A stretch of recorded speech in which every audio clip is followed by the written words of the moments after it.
श्रीमहागणाधिपतये नमः। सदाशिवसमारम्भां शङ्कराचार्यमध्यमाम् अस्मदाचार्यपर्यन्तां वन्दे गुरुपरम्पराम्। अपारकरुणासिन्धुं ज्ञानदं शान्तरूपिणं श्रीचन्द्रशेखरगुरुं प्रणतोऽस्मि मुदान्वहम्। देवे देहे च देशे च भक्त्यारोग्यसुखप्रदं बुधपामरसंसेव्यं तं श्रीजयेन्द्रं नमाम्यहम्। नमामः शङ्करान् वाक्यविजयेन्द्रसरस्वतीं श्रीगुरुं शिष्टमार्गानुनीतारं सन्मतिप्रदम्। सर्वमङ्गलमाङ्गल्ये शिवे सर्वार्थसाधिके शरण्ये त्र्यम्बके देवी नारायणि नमोस्तुते। అందరికీ వందనాలు. అత్యంత లీలా మానుష విగ్రహుడైనటువంటి సచ్చిదానంద స్వరూపులు శ్రీ శ్రీ శ్రీ చంద్రశేఖరేంద్ర సరస్వతి మహాస్వాముల వారు 68వ పీఠాధిపతులు. కాంచి కామకోటి పీఠం, మూలాంనాయ పీఠం, సర్వజ్ఞ పీఠం. మహాస్వాముల వారు అందరినీ కూడా సమానమైనటువంటి దృష్టితో చూసేటువంటి వారు. సామాన్యుల యొక్క దుఃఖాలు మరియు ఎవరెవరికి ఏ ఏ విధంగా బాధలు ఉన్నాయో ఆ బాధలను తొలగించే కోసమే ఆయన అవతరించారు అనేటువంటిది సర్వత్రా వినిపించేటువంటి గళం. నేటికి కూడా పరంపరలుగా ఆయన గురించి ఏదో ఒక చోట ఆయన స్వరం వినిపిస్తూనే ఉంటుంది. కారణం, ఏ విధంగా శ్రీరామచంద్రుల వారిని అయోధ్యలో ప్రతి ఒక్కరు కూడా స్మరిస్తారో అలానే ఈ దేశమంతయు కూడా కాంచి కామకోటి పీఠాధిపతులను ఆసేతు హిమాచలం స్మరిస్తూనే ఉంటారు. మహాపురుషులు ఈ లోకంలో అవతరించడానికి కారణం, మన మధ్య వారు మానవులుగా కనిపిస్తున్నా వారికి మాతాపితృలు ఎవరనగా సాక్షాత్తు పార్వతీ పరమేశ్వరులే. వారి లోకమే కైలాసం. వారి స్వరూపంగా ఇక్కడ ఉంటూ పరమేశ్వరుడు చేయవలసినటువంటి సమస్తమైన కార్యములను కూడా మహాత్ములు చేస్తూ ఉంటారు. అందుకు ప్రత్యక్ష నిదర్శనం ఏమనగా, సాక్షాత్ ఆదిగురు శంకర భగవత్పాదాచార్యుల వారు కాశీ నుండి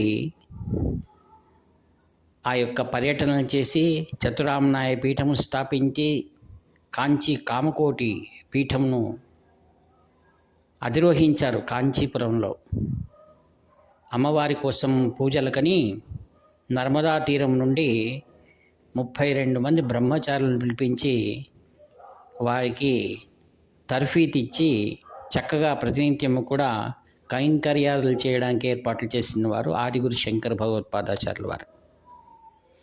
వారు నిత్య పూజకై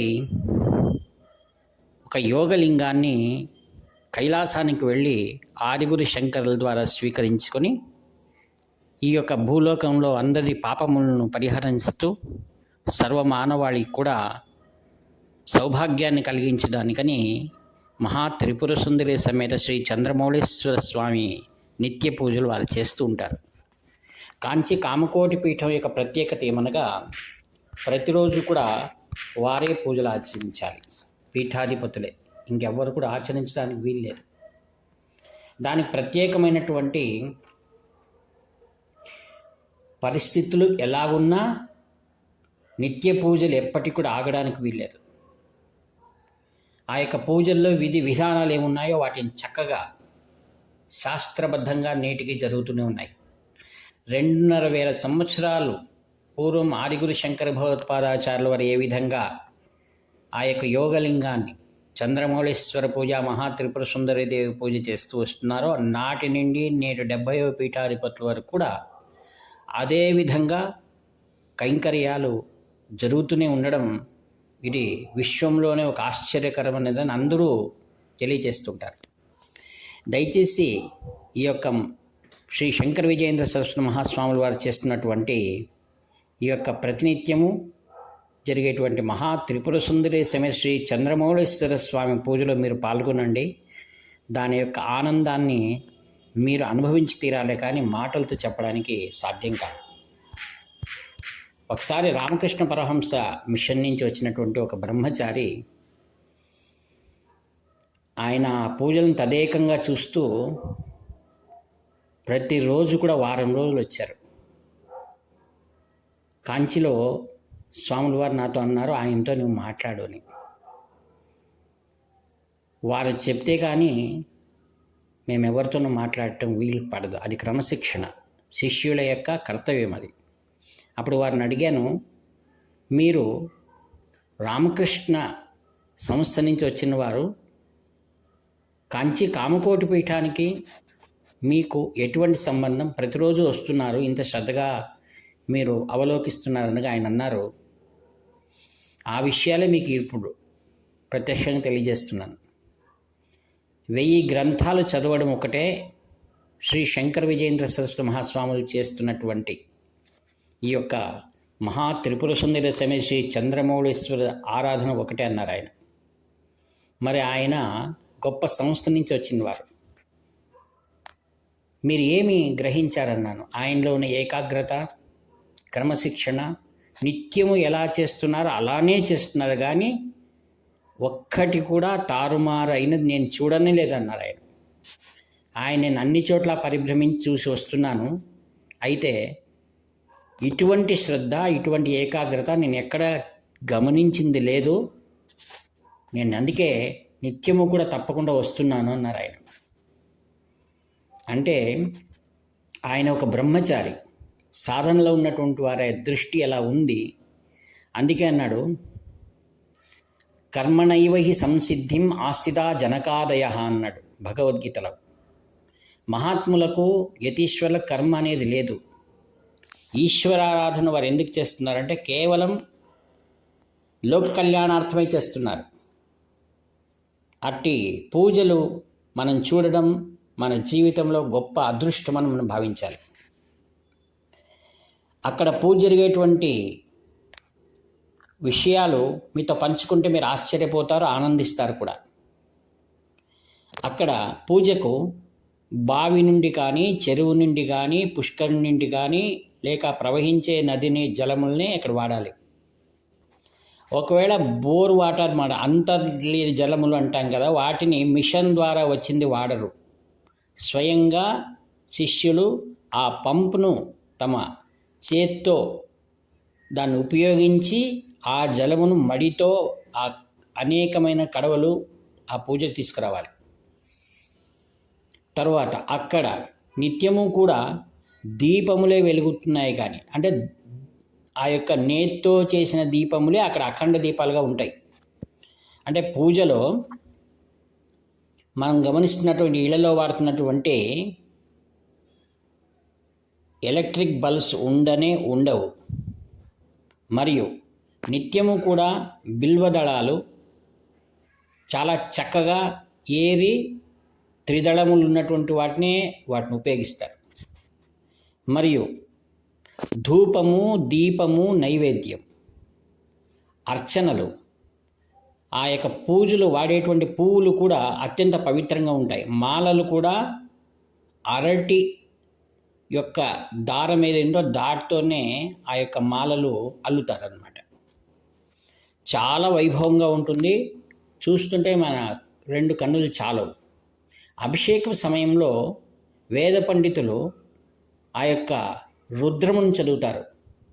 ఋగ్వేదంలో ఉన్న రుద్రాన్ని చదువుతారు, కృష్ణ యజుర్వేదంలో వచ్చేటువంటి రుద్రాన్ని చదువుతారు, మహారుద్రం.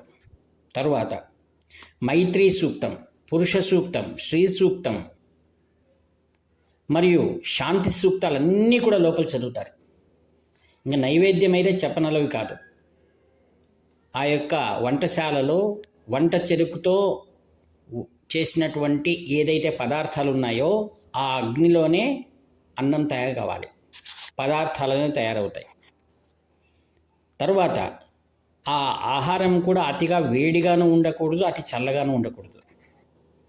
తెర వేసి లోపలికి ఒక్కసారి నైవేద్యాన్ని చేసి ఆ తర్వాత నైవేద్యం లోపలికి తీసుకువెళ్ళిపోతారు. అందరికి కూడా ఒకసారి హారతి ఇచ్చి అందరికి చూపిస్తారు. శాస్త్రోక్తంగా వేద ప్రకారంగా వేద పద్ధతులతో ఆ యొక్క వేద ఘోష జరుగుతుండగా, నాదస్వరం వినిపిస్తుండగా ఆ మంగళ వాయిద్యాల మధ్య ఆ యొక్క పూజలు కొనసాగుతుంటాయి. వైభవంగా జరిగే ఆ పూజలు త్రికాలంలో జరుగుతాయి. 2 అర్చనలు మరియు ఆ యొక్క అభిషేకాలు. విశేషంగా మాస శివరాత్రి ప్రదోషంలోనూ మరియు పౌర్ణిమ రోజు కూడా ఆ యొక్క పూజలు జరుగుతాయి. పౌర్ణిమ రోజు రాత్రి చాలాసేపు అవుతుంది పూజ. అయిన తర్వాత శ్రీవారు ఆ యొక్క పౌర్ణమి పున్నమి వెన్నెలలో శ్రీ లలితా సహస్రనామం పారాయణ చేస్తారు. ఏ యొక్క మడిలో అశౌచం కనపడినా కూడా వారు స్నానం చేసి మరలా పూజ చేస్తారు. అశౌచం రావడానికి సాధ్యమే లేదు. అంత భక్తి ప్రపత్తులతో జరిగేటువంటి పూజను నిశ్శబ్దంగా వచ్చిన భక్తులందరూ కూడా గాంచి ఆ యొక్క తనివి తీర ఆనందిస్తూ ఉంటారు.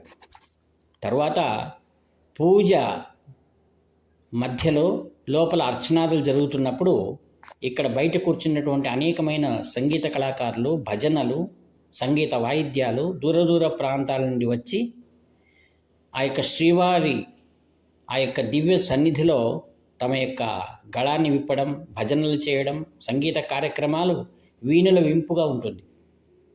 అట్టి పరమ పవిత్రమైనటువంటి మహా త్రిపుర సుందరి సమేత శ్రీ చంద్రమౌళీశ్వర స్వామి పూజను గాంచడం మన జన్మ తరిస్తుందన్నమాట. అందుకే శాస్త్రాలు చెప్తున్నాయి, ఏదైనా మన జ్యోతిష్యంలో మన జాతకాల్లో ఏవైనా దోషాలు ఉన్నప్పుడు వేదపారాయణ మరియు వేదఘోష, మంగళ వాయిద్యాలు, మహాత్రిపుర శ్రీ చంద్రమౌళీశ్వర స్వామి అటువంటి పవిత్రమైన పూజలు ఎవరైతే దర్శిస్తారో వాళ్ళ యొక్క సమస్త జాతక దోషాలు వెళ్ళిపోతాయని పండితుల వాక్యం అది. కావుననే అనేక పనులున్నా మనము అక్కడ వెళ్ళి ఆ పూజ ఆ యొక్క ఆనందాన్ని మనం పొందడం ద్వారా మనం ఆనందాన్ని పొందిన వారు అవుతాం. పూజ ఒక మొదటి పూజ అయిన తర్వాత ఆదిగురు శంకరాచార్యులు ధరించినటువంటి పాదుకలు ఏవైతే ఉన్నాయో వాటికి సువర్ణం తొడిగి ఉంటుంది. ఆ సువర్ణ పాదుకలు అంటారు.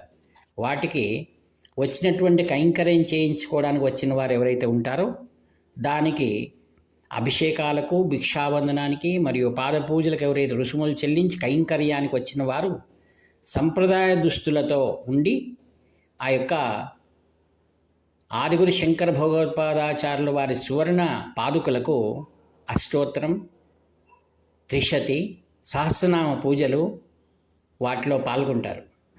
అన్ని వస్తువులు కూడా ఆ యొక్క పీఠం వారే ఏర్పాటు చేసి ఉంటారు. ఎందుకంటే మనం తీసుకుని వెళ్ళేటువంటివి శుచి, శుభ్రత అంత మాన్యమైనది ఉండదు. కావున పీఠం వారే అత్యంత శ్రద్ధతో వేదం చదివినటువంటి అక్కడ అర్చకులు కూర్చుని మనందరూ కూడా భక్తిగా ఆ పాదుకల పైన అష్టోత్తరాలు, పూజల్లో బిల్వదళాలు, పవిత్రమైనటువంటి మల్లెపూలు ఈ విధంగా మనం అర్పణ చేసేటువంటి సౌభాగ్యాన్ని కంచి కామకోటి పీఠం మనకు అనుగ్రహించింది.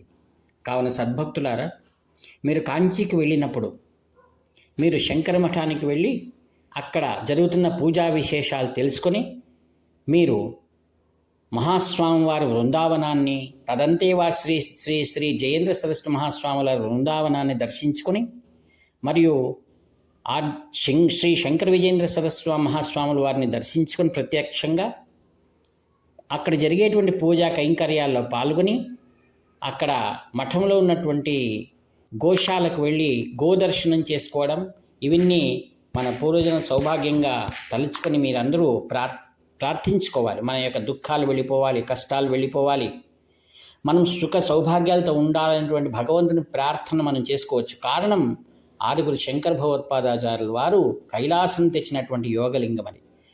ఈ విధంగా తెలుసుకొని మన జీవనం తరించుకోండి అని వినయంగా తెలియజేస్తూ ఈ వాక్పుష్పములన్నింటినీ కూడా ఈ సంధ్య వేళ శ్రీచరణుల వారి దివ్యచరణాలను సమర్పిస్తూ సెలవు తీసుకుంటాను. ఇట్లు మీ ప్రియతమ నేస్తము నివర్తి నాగభూషణ శర్మ. హర హర శంకర, జయ జయ శంకర.